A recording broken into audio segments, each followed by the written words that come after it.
Guys what's up, welcome back to another vlog. आज मैं और आशु अभी हम लोग यहाँ पे तलेगांव से थोड़ा आगे है। तलेगांव जो कि लोनावाला से थोड़ा आगे आता है towards Pune. And the reason we are here is we are going to Bhimashankar. Bhimashankar ये दो रीज़न के लिए फेमस है। रीज़न नंबर 1 कि ये महादेव के 12 ज्योतिर्लिंगों में से एक ज्योतिर्लिंग का तीर्थ स्थल है जो कि यहाँ पे आस्था को आकर्षित करता है। और रीज़न नंबर 2 कि ये इस सह्याद्री रेंज का एक वाइल्ड लाइफ सेंचुरी भी है जो कि यहाँ पे नेचर सीकर्स और एडवेंचर एंथुसियास्ट को अट्रैक्ट करता है। तो अभी तक हम लोग यहाँ पे तलेगांव का ये जो इंडस्ट्रियल एरिया है इसको हम लोगों ने क्रॉस कर दिया है। अभी यहाँ से घाट सेक्शन स्टार्ट होता है।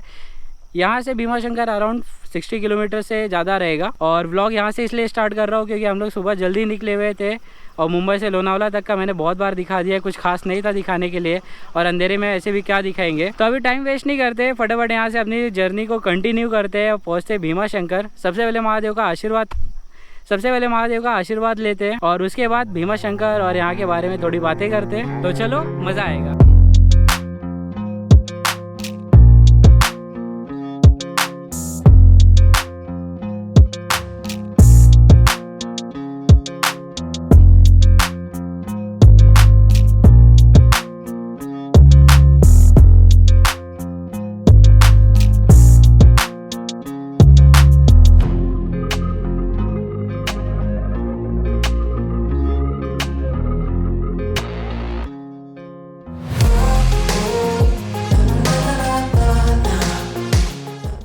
तो जैसे जैसे हम तलेगांव से आगे भीमा शंकर की पहाड़ों की ओर बढ़ते रहते हैं वैसे वैसे यहाँ की वादियाँ, यहाँ के खेत, यहाँ के गांव, यहाँ से इनसे एक अलग सी एनर्जी नेचर की हमारे साथ जुड़ती है जिससे हमें जितना भी स्ट्रेस रहे हमारे डे टू डे लाइफ का जो हसल वसल होता है उससे एक छुटकारा जैसा मिलता है। उससे हमें रिलीफ सा लगता है। ऐसा लगता है कि हम सबसे दूर कहीं एक शांत जगह पे जा रहे हैं। और इस क्षेत्र में नेटवर्क भी ज़्यादा नहीं है तो आपको सोशल डिस्टर्बेंस का भी ज़्यादा तकलीफ नहीं होता है। यहाँ पे इस तरह की पतली सड़क पे चलते हुए आप अपना ही साथ महसूस करते हैं।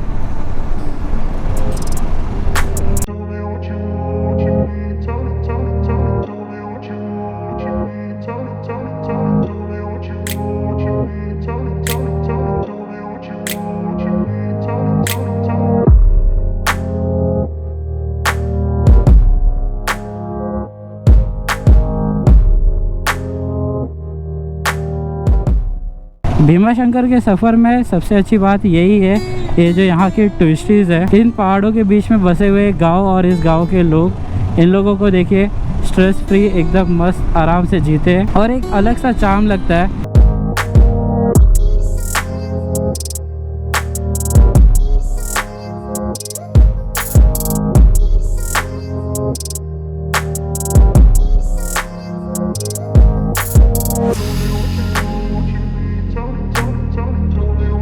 आज का सबसे अच्छा व्यू, छोटे छोटे बच्चे बैलगाड़ी पे, जो बड़े लोग रहेंगे उन लोगों को अपना बचपन याद आया रहेगा इससे।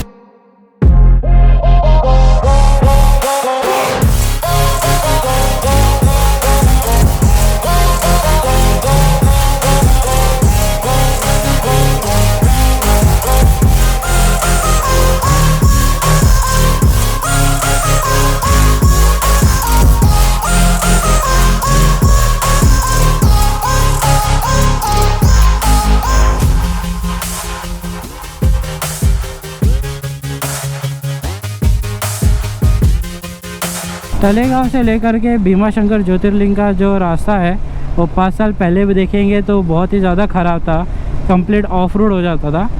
आज भी रास्ता बहुत ज़्यादा ए क्लास कैटेगरी का नहीं है बट एटलीस्ट मैनेजेबल है। रास्ते पे जो सरफेस है वो आपको अच्छी प्लेन मिल जाएगी।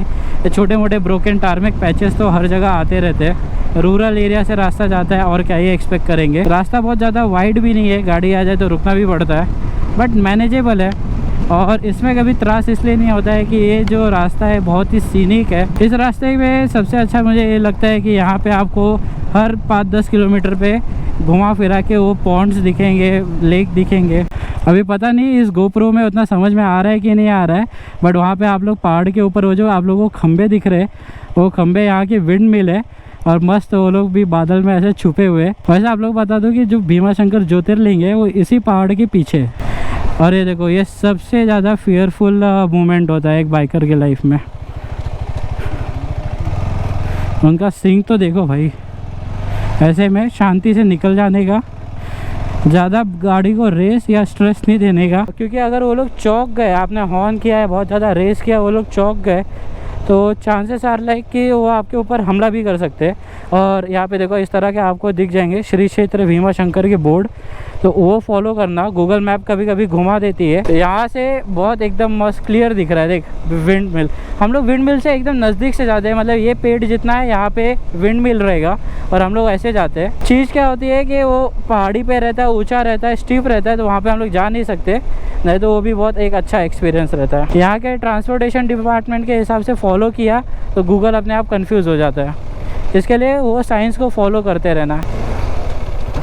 इतना गोबर है वे, स्लिप मार देगा, बच गया।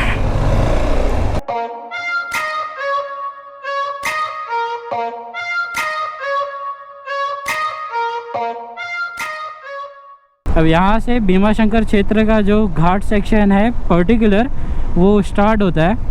और एक बात तो मैं कहूँगा कि भीमा शंकर का जो घाट सेक्शन है is one of the most beautiful and scenic Ghat section of Sahyadri range. अब सह्याद्री रेंज में मैंने NH48 से और NH66 से जितने भी घाट सेक्शन आते हैं, मेजॉरिटी फेमस वाले, वो मैंने कवर किए। पर भीमा शंकर का ये घाट सेक्शन जैसा जो एनर्जी और वाइब है वो और कहीं नहीं मिलता है। उसका रीज़न यही है कि यहाँ पे डेवलपमेंट ज़्यादा नहीं है, सारी चीज़ें रूरल दिखती है, तो वो एक जो रॉ और नेचुरल फील रहता है एरिया का, वो अभी भी यहाँ पे मिलता है। और उसके साथ साथ एक मन में ये भी रहता है कि यहाँ पे महादेव वास करते हैं, तो उनका आशीर्वाद, उनकी जो शक्ति रहती है वो हमेशा हमारे साथ रहती है। और मैं ऐसा इसलिए बोल पा रहा हूँ क्योंकि मैं अभी लास्ट वीक 8 और 9 अक्टूबर को भी भाई भाभी और आर्यन के साथ आया था।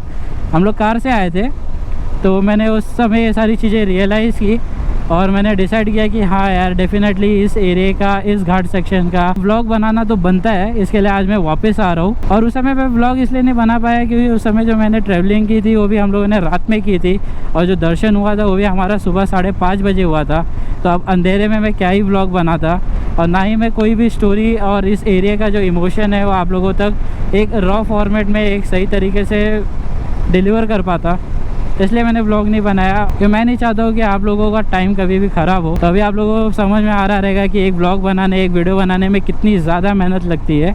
तो अगर चैनल पे नए रहोगे तो प्लीज़ सब्सक्राइब कर देना, व्लॉग में बने रहो, एंड तक देखो, अच्छा लगे तो लाइक कर देना। ये देखो एक और बोर्ड है, बोर्ड्स को फॉलो करना, गूगल को फॉलो करोगे तो घाट सेक्शन में घुमा देगी। और ये मेरा फेवरेट सेक्शन स्टार्ट हो जाता है। और एक बात, हम लोग आए थे रात को, हम लोगों को ये भी जरा, एक विंड मिल देख कितना मस्त दिख रहा है यार।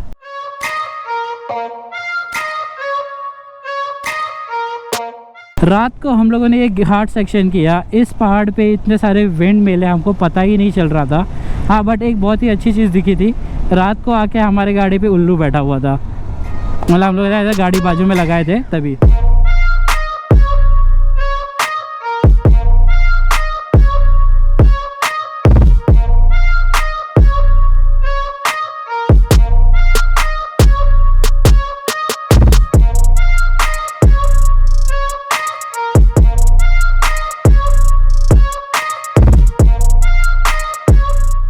इतना झाड़ी हटा दे और सिर्फ पहाड़ी देख, स्विट्ज़रलैंड जैसा नहीं फील हो रहा है क्या? एकदम वो स्टेप फार्मिंग, छोटा सा गांव बसा हुआ है और पहाड़ी से ढलान, एकदम सही दिखता है। ये देखो कितना स्टीप घाट है।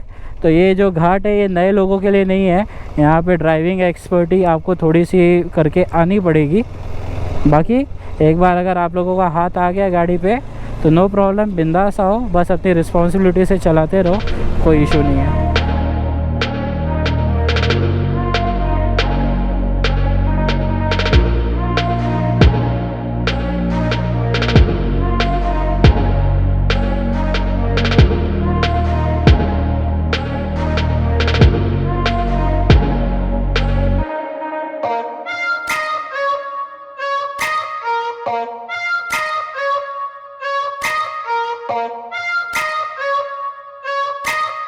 Oh.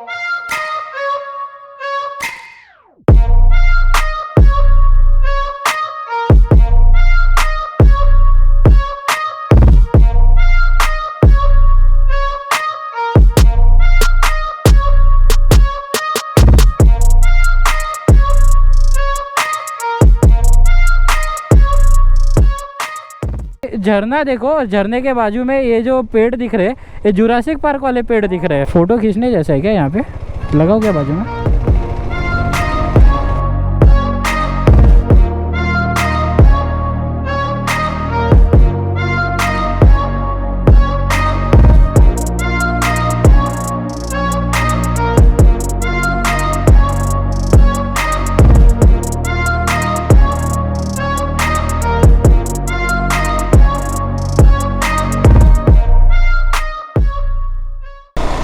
ये सबसे स्टीप है।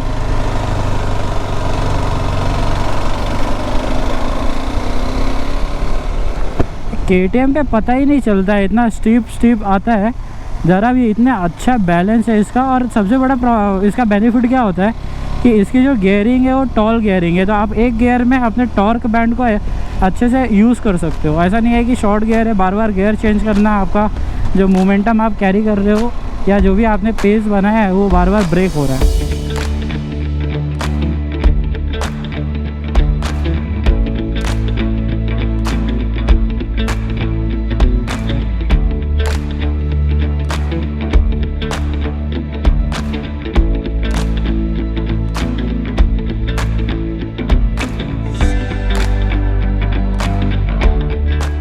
तो अब यहाँ से हम लोग एंटर करते हैं भीमा शंकर की टेरिटरी में।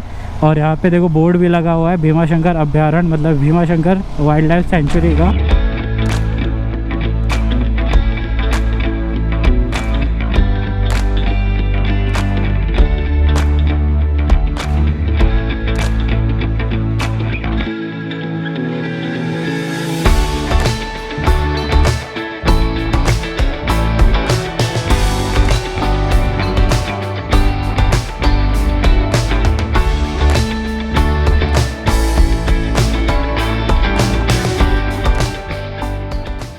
अभी आ गए हम लोग भीमा शंकर ज्योतिर्लिंग मंदिर पे। यहाँ से मंदिर का रास्ता आगे जाता है, ये यहाँ की पार्किंग है, बाइक जा सकती है आगे।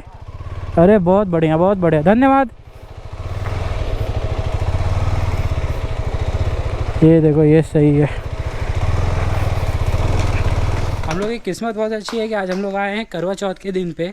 करवा चौथ के पावन अवसर पे आज यहाँ पे बहुत ज़्यादा रश भी नहीं है और हम लोगों को महादेव माता पार्वती का एक साथ आशीर्वाद भी प्राप्त हो जाएगा।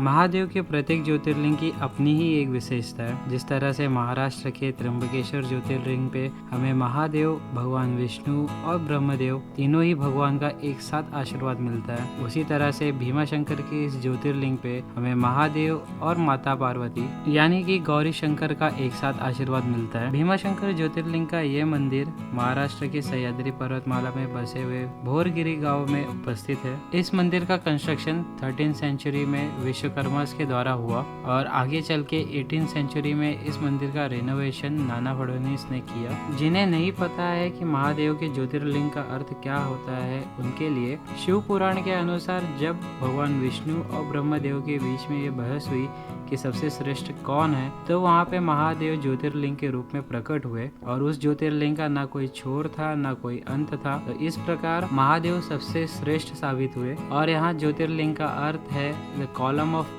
With infinite ends. और मान्यता यह है कि उस समय उस ज्योतिर्लिंग का प्रकाश जिन जिन जगहों पर पड़ा, आज वहाँ महादेव के ज्योतिर्लिंग के तीर्थ स्थल है। और इस तरह से भारत में उत्तर के केदारनाथ, काशी के विश्वनाथ, वैद्यनाथ, नागनाथ, सोमनाथ, महाकाल, ओमकारेश्वर, त्र्यंबकेश्वर, भीमाशंकर, कृष्णेश्वर, मल्लिकार्जुन और दक्षिण के रामेश्वरम, ये 12 ज्योतिर्लिंग है। तो आज का दिन मेरा 2022 का सबसे अच्छा और सबसे लकीस्ट दिन था, क्योंकि आज है करवा चौथ और करवा चौथ के इतने अच्छे, इतने बड़े, इतने पावन अवसर पे मुझे महादेव और माता पार्वती का एक साथ दर्शन और एक साथ आशीर्वाद प्राप्त हुआ। और ये जो भीमा शंकर का राइड था, ये मैं आज से नहीं 3 महीने से डिसाइड कर रहा था, प्लान कर रहा था, बट हो नहीं पा रहा था। और जब मुझे लास्ट वीक में आने का भी मौका मिला तो फिर भी मुझे कार से आना पड़ा। तो आज फाइनली मुझे अपने मोटरसाइकिल से राइड करके इधर आने मिला। तो ये तो मेरे लिए बहुत ही लकी दिन था। अभी इतना अच्छे से दर्शन होने के बाद अभी हम लोग यहाँ जा रहे हैं भीमा नदी के पास। भीमा नदी का ये उगम स्थान है जहाँ से भीमा नदी निकलती है। भीमा नदी जो कि भीमा शंकर से निकल के साउथ ईस्ट डायरेक्शन में मोर देन 800 किलोमीटर्स की दूरी को तय करके कृष्णा नदी में मिल जाती है। अब भीमा शंकर के लेजेंड्स की माने तो इस नदी का उगम जब महादेव और त्रिपुरासुर का युद्ध हो रहा था तब महादेव के पसीने से हुआ था। अब वो तो कोई नहीं जानता।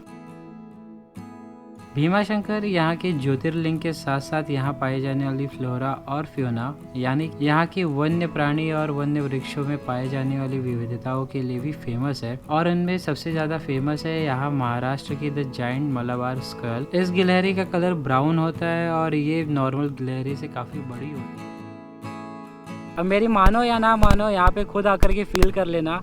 यहाँ पे कोई तो एक ऐसी शक्ति है जो हमें हमारी नेगेटिविटी से दूर करती है, चाहे नेगेटिविटी हो, स्ट्रेस हो या कुछ भी हो। जो लोग मेडिटेशन करते हैं वो लोग मेरी बात समझेंगे कि जब हम इस तरह से कहीं पे ध्यान लगाते हैं तो एक बोलते हैं ना, जो प्रोसेस ऑफ एक्सट्रैक्शन होता है, जहाँ पे हमारी जो नेगेटिविटी है या जो भी इस तरह से हमारा स्ट्रेस रहता है, जब वो दूर होता है, सेम उस तरह की फीलिंग आती है यार। यहाँ पे इतना पीसफुल, इतना रिलैक्सिंग यहाँ का एनवायरनमेंट है ना कि यहाँ पे एक ना एक बार आना तो बनता ही है। और इसके साथ ही इस ब्लॉग को यहीं पे एंड करते हैं। उम्मीद करता हूँ आप लोगों को ये ब्लॉग पसंद आया रहेगा तो एक अच्छा सा लाइक दे देना, अपने सर्कल में जरूर रिकमेंड करना।